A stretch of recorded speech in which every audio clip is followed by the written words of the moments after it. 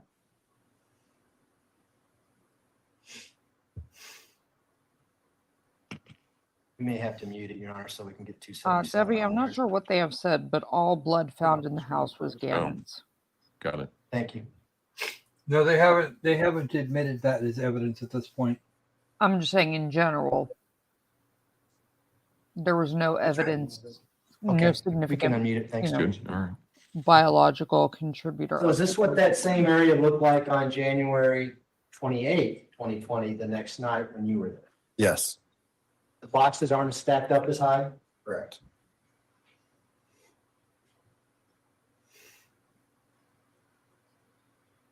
Those are my questions, Your Honor. Thank you. Cross-examination. No questions. Do any of the jurors have any questions for Detective Vigil? No? All right. Thank you, sir. You may step down. Yeah, I kind of like Prosecution, reading call your next the- witness, please. Because that we would call Spencer Wilson. It's 4:30 there. Why are we still going? Because they try and go to 5, but they usually don't. They haven't been calling it early unless it's like quarter till.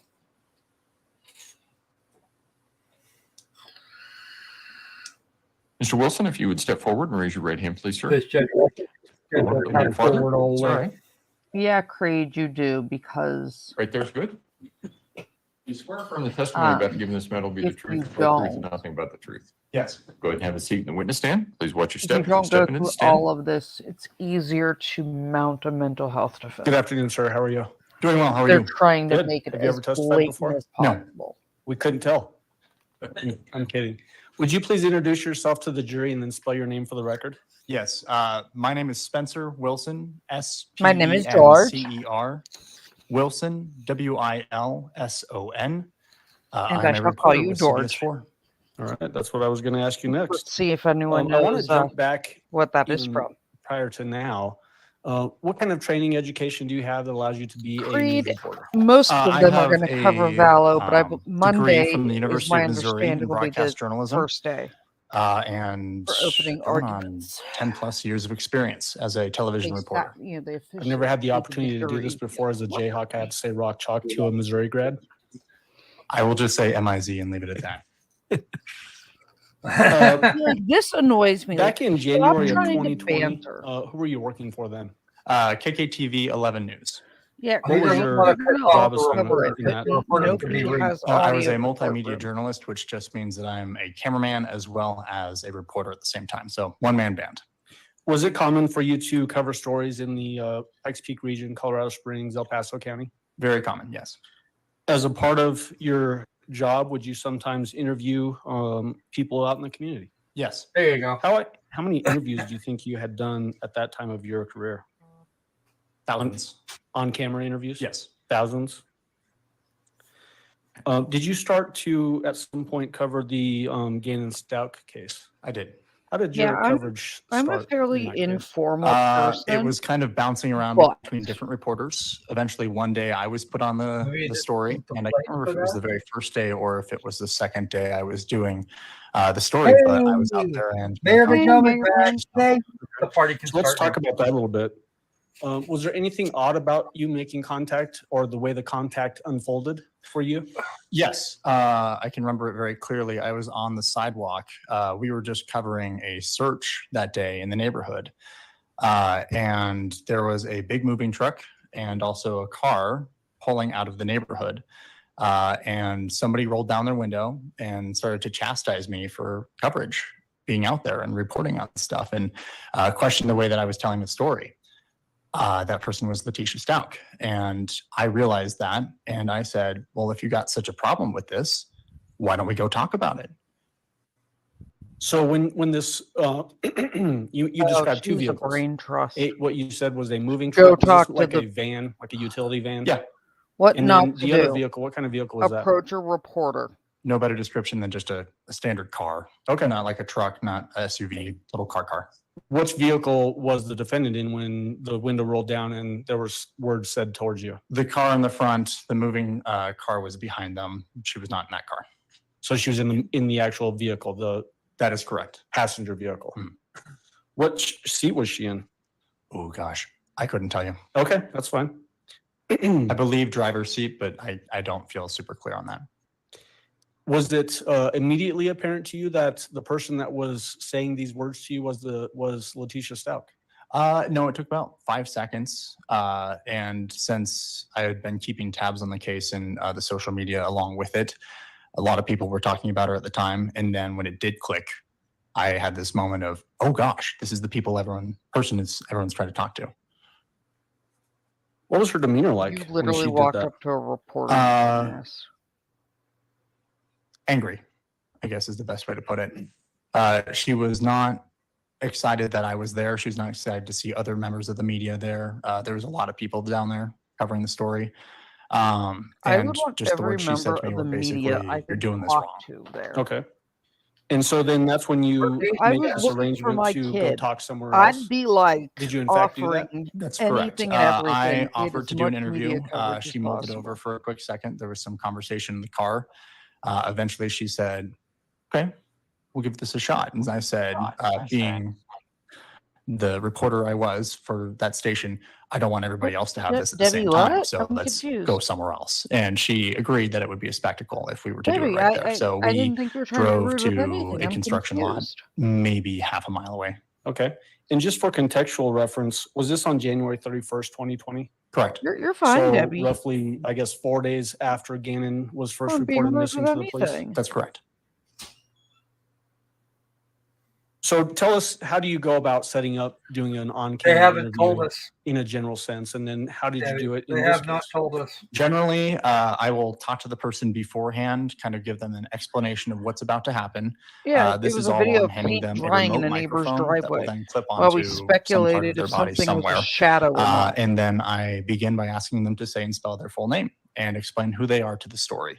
That's fairly Literally standard rather practice. I watch think paint almost dry. every reporter does that ever. The difference on this story was a part of the circumstances where Letecia was willing to talk to me was in the event that she did not have to show her face. And so I tried to get creative because I desperately wanted to have this interview, but at the same time, What I hostile could not show her comments? I'm face, so which is difficult for confused. TV because we have to show things.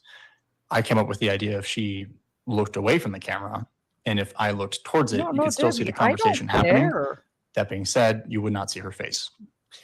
Let's talk a little bit about this microphone that you just described that would click on somebody's clothing. Rather you guys Does it have a wire tell that me goes about to some sort of little volume or control whatever. box that is somehow then wirelessly I have connected no to your issue. camera? That's correct. I don't think I've ever Is it cursed typical that anybody that out. control box to that microphone would stay with the person while that I don't think I've microphone is ever attached to cursed a them? layer That's member correct. out.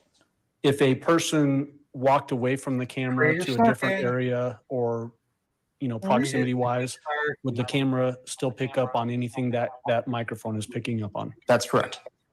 Did that happen in this All you case? Yes. For that, Debbie.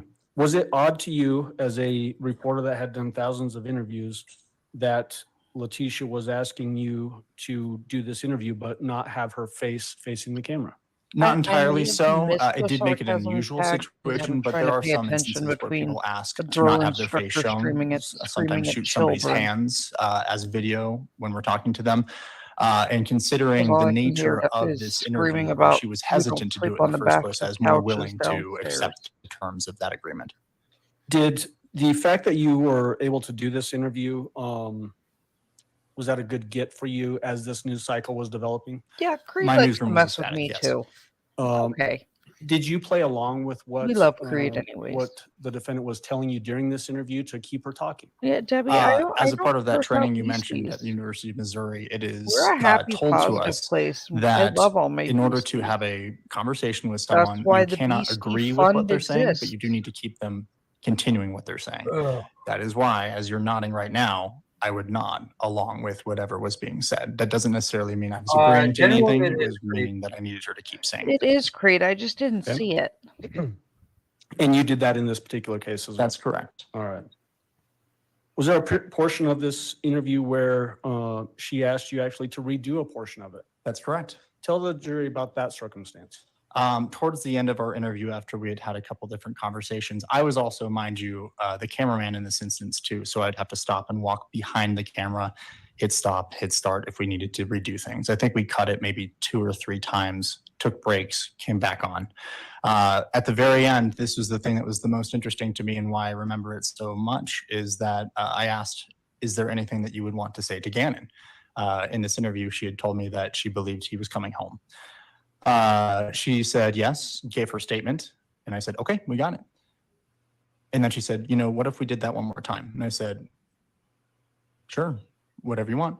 So I went back, turned the camera back on, but this time she was crying when she was not crying the first time, and her demeanor completely changed. It went basically from, I can't wait till you're home, everyone's going to see that I'm not lying, they owe me an apology, to, I will not mimic someone crying, but she was very upset in the second part, which took a second to happen. Based on the things that you were hearing coming from the defendant, Letecia Stauch in this case, during that interview, did it She's seem looking that for she an was more focused on how she was being perceived publicly as opposed to helping find Gannon? Absolutely. I talked to neighbors who were more concerned for Gannon. Okay. Damn. And Your Honor, may I approach with People's Exhibit 334? You may. Shots fired. I don't know who's doing it. Yeah, very big shots at very short ranges. Right over the bow, right there. That's where that one went. A disc, People's Exhibit Shots 334. across Do the you recommend bow, this right disc? there. I do. Why do you recommend it? I just watched it in the other room. So did you initial or put your signature on it and today's date? That's correct. The contents of this disc, is it a basically a file of that interview? That's correct. Is it fair and accurate representation of your interview? Yes. And I move for admission of Exhibit 334. No objection. Exhibit 334 will be admitted. Go ahead. Yeah, because all Wait, the they'll footage do a is news gonna interview and exist. then be like, you know what, can we do a second take, guys? I don't think I can do it better. Let's do a second take. And permission to publish, Your Honor. You may.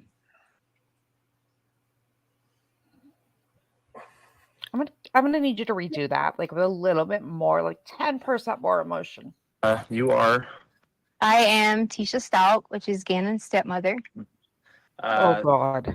You've been a part of the investigation since the very first time. You were the last person to see him. Is that right? Correct. What did you see when you last saw him? Well, I'm not allowed to talk about anything with the case. I would more so be Why are you talking? willing to talk about how the community needs to have faith and continue to work together and not make these false accusations, like the things that have been said that I've disappeared from the community. I haven't been there to help, but there's lots of reasons behind that. Reasons like death threats, right? Right. Death threats are one of them. My family's getting lots of death threats. We counted over 20 some death threats already. Wait, I can hold an 2, my entire husband's ex-wife is living in our home, and of course I'm not coming home to do these things and to help with the family when I was Well, I kind of can like attest told to I that. couldn't. Ask And then Patty. many other things that happened with the El Paso County Police Department, you know, and in doing the investigation, I was told I wasn't complying. And can I elaborate on that? Please do. Yes. So I asked for an attorney during the interview, and I was denied that by them.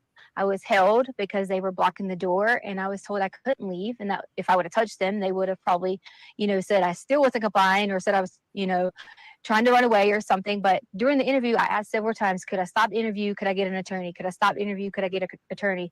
I was denied. I was told I couldn't get nothing to drink. I couldn't go to the bathroom. I mean, it was Those are some pretty continuously ballsy that my accusations constitutional you're rights were making. violated. Oh yeah, That's there why better be you some say evidence that of that. they said This is then some like you weren't straight cooperating. main That's why they character said I energy. wasn't cooperating at that time. Correct. Yeah. And why did you ask for an attorney at the time? Well, I asked for an attorney at the time because there was one individual, there was two really good detectives. And so I'm not, going to talk bad about detectives, but the tactics they started to get when I would answer questions, they try to, they're detectives. They're supposed to twist. The one main goal is to find Gannon.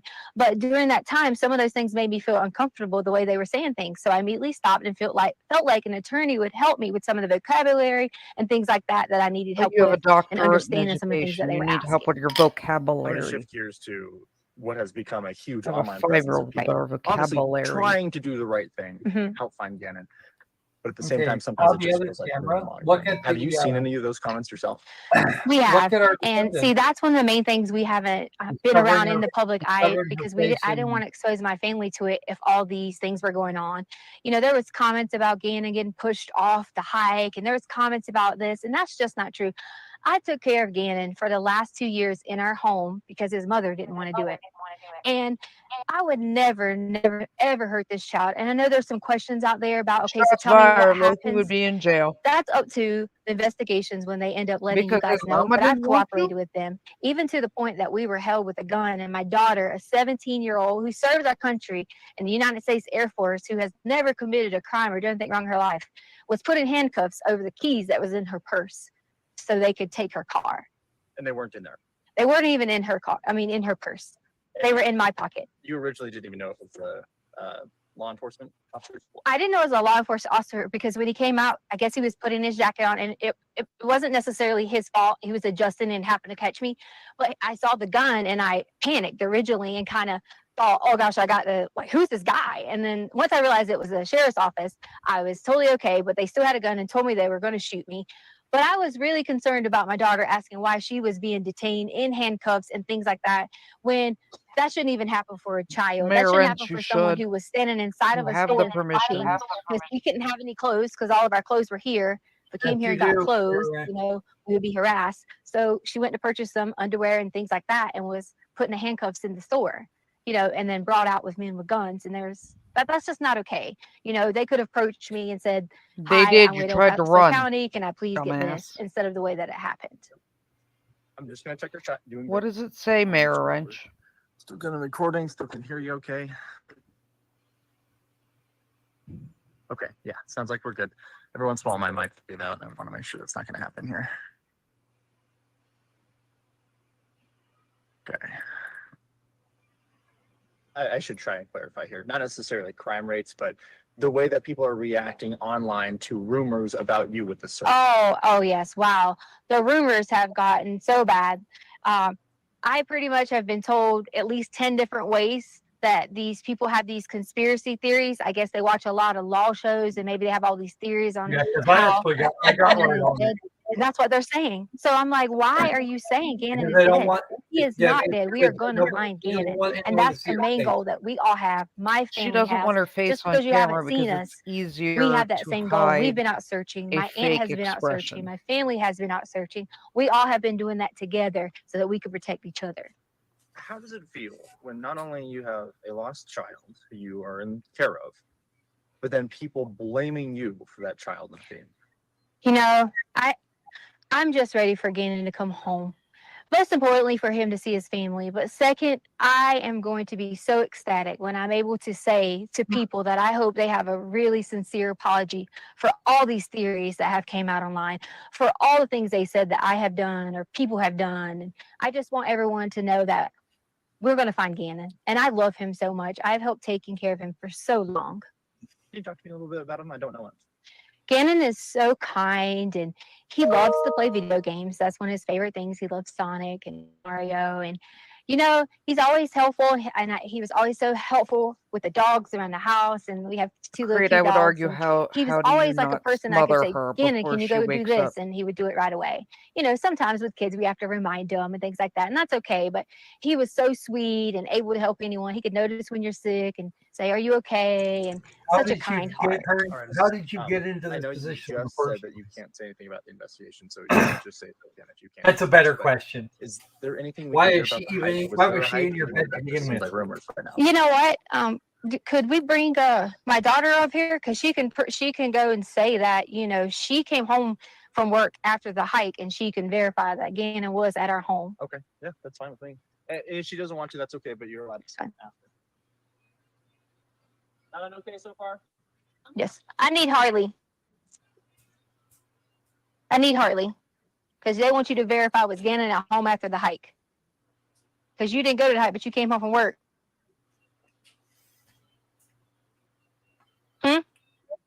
Want me to just say yes? No, just answer the question. Yes, you came home from work and you can verify Gannon was at home. Yeah. Don't coach the girl. I told her she didn't have to be too in depth because she is still, you know, a child. But I want to make sure that someone knows that there's another person to verify that Gannon. Sure. Does she need to hold this? No. Yes, so I came home later that evening. I was at work and I can verify that he was there that night. So there was a hike that you guys went on, but then you guys came home. Yes. Where'd you guys go hiking? Garden of the Gods. Oh, yes. Okay. I guess when And then we ate Burger King afterwards. So, you know. there you go. Yeah. And then Oh it my just god! And then I was went to on Burger your way King. to your friend's Like house. seriously. And then it was Yeah, just, she did say come on that, over to and I'm not grandmother's sure house. how. Unfortunately, I'm not able to like comment on that anymore. And for that reason is because some things have been turned and twisted. And, you know, that was one of those stories you were talking about where people say things. We had to hear things like who would let their child go out at dark and things like that. And that's just why I don't want to answer that. If I had to give, I'm not gonna say that part. That's okay. Never mind. I could take that out. I understand that it gets tricky with Yeah. people stuff. Do you feel like I asked you what I need to? Do you feel like this is going to help kind of turn the tide of what feels like a witch hunt, in my opinion? I hope am I on, They may am I have on- the okay. JROTC program at her high school. I think that a lot of Maybe they people can can relate see into that it. I'm not missing and see that I am being cooperative. But to me, it's okay that they think those things because the way someone thinks about me, I don't have a problem with that. My main thing is I would never want someone to think that I would hurt Gannon or any of the children in our home because that's just not the case. I've spent my whole entire life working so hard in education. There was even things online that was talking about my education. Yes, it will take apples. Shouldn't even be a teacher, and they just didn't know that. Like, we moved on a military Sometime move, in early and I February, didn't first finish or out the my second, contract, somewhere in so I there. gave up my license in that state. It had nothing to do with any criminal activity, you know, or any of those things. And it just The got blown up in reporter sitting attention in the on my chair, professional the one status, that's you know. conducting this Do you interview feel like these and are letting just her internet ramble on. detectives who think they know what they're doing? It definitely is. And you know, here's the thing that kind of saddens me.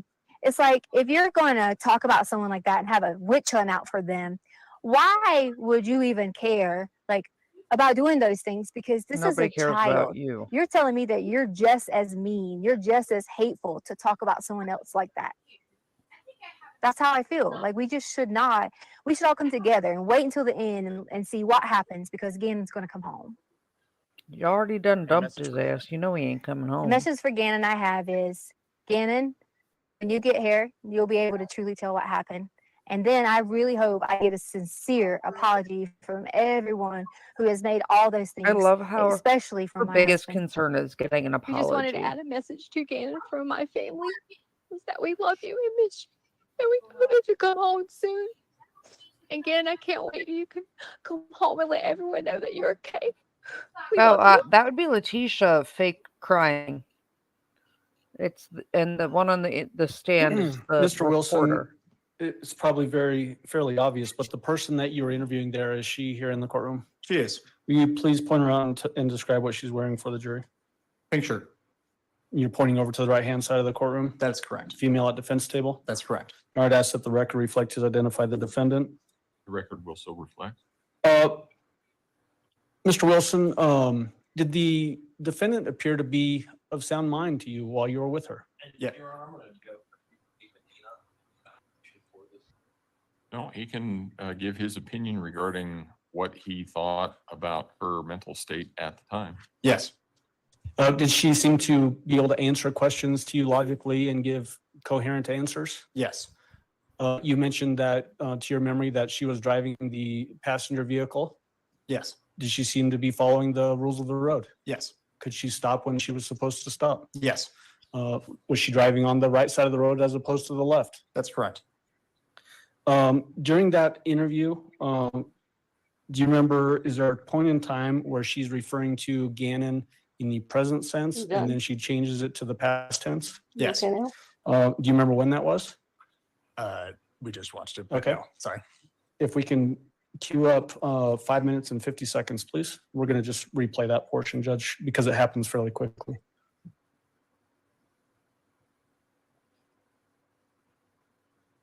Hooray, our prosecutor comes with bracket timestamp.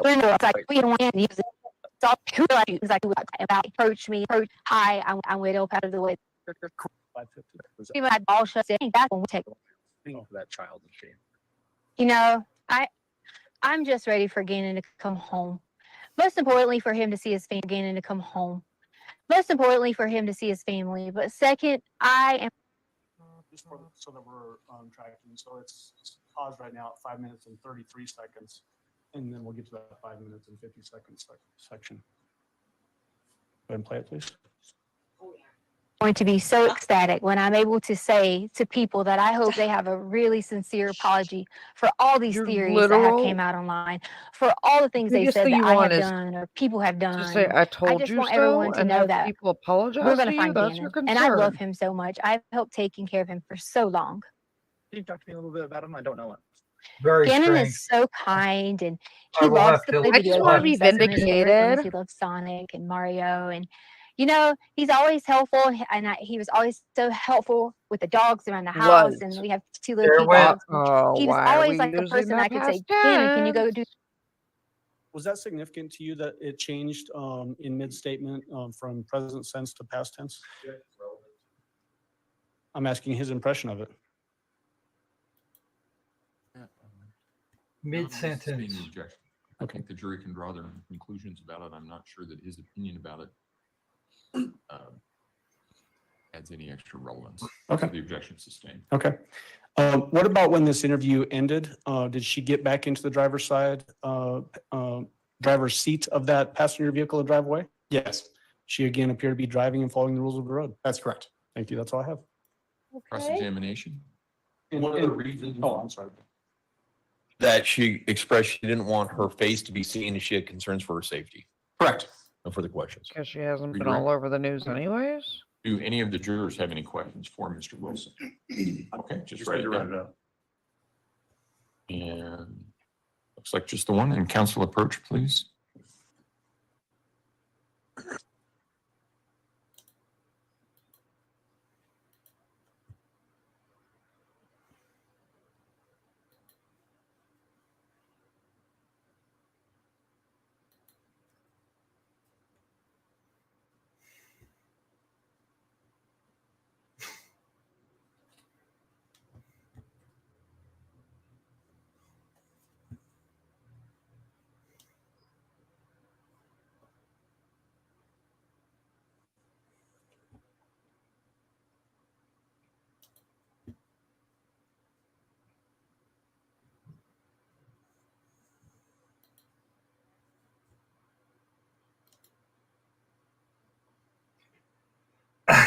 Yeah.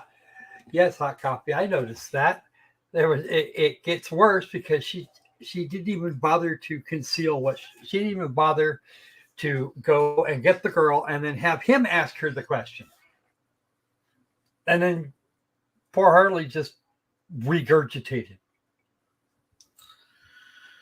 Yeah, because Harley knows what her mother did and has no doubt that she'd do it to her too. Mm-hmm. Okay. I'm sure.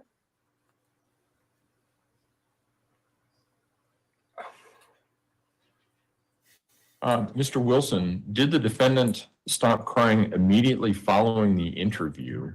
Did her demeanor change following the interview? Yes. Like a wait, she Being switched asked it for on and those off like a separately light so switch. that it's clear which one is you're answering to. Did she stop crying immediately following the interview? Quicker than a normal person would stop crying. And did her demeanor change following the interview? Yes. All right, I will allow reasonable follow-up as to those questions only. Prosecution? No. Defense? Did the camera shut off immediately after the interview, sorry, or was Mayor there film Ranch. that was not shown that would have shown her demeanor afterwards? Bad pain day all The around. I relevant think, for pieces of everybody. information. The camera was still rolling previous to, or I'm sorry, post that interview. That being said, the microphone was removed from Letecia Stauch, and also I left the scene. So there would have been no video to confirm what you're saying about when she stopped crying. It would have been outside of the view of the camera. I'm not sure if she had the microphone on at the time. Okay, and that wasn't played for the jury. That's correct. Mayor, tonight we can like Thank play you, sir. You may Quiplash step or down. something to cheer you up.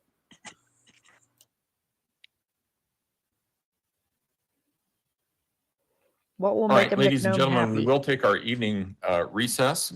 Again, don't discuss the case among yourselves. Don't discuss the case with anyone else. I know everybody wants to go home and download some sort of Celebrate program so that they can see what's on their phone. You can't do that. You have to decide this case based only on the evidence presented in the courtroom. So if we can have everyone where they need to be tomorrow, we should be able to start right at 9 o'clock. So have a good evening. All rise for the jury, please. Okay. Well, guys, we'll be back in the morning. We'll be back later tonight with another stream. Let me go deal with minions, and we'll pop one back up soon. Love having you all here. See y'all in a little bit. See you in a little bit.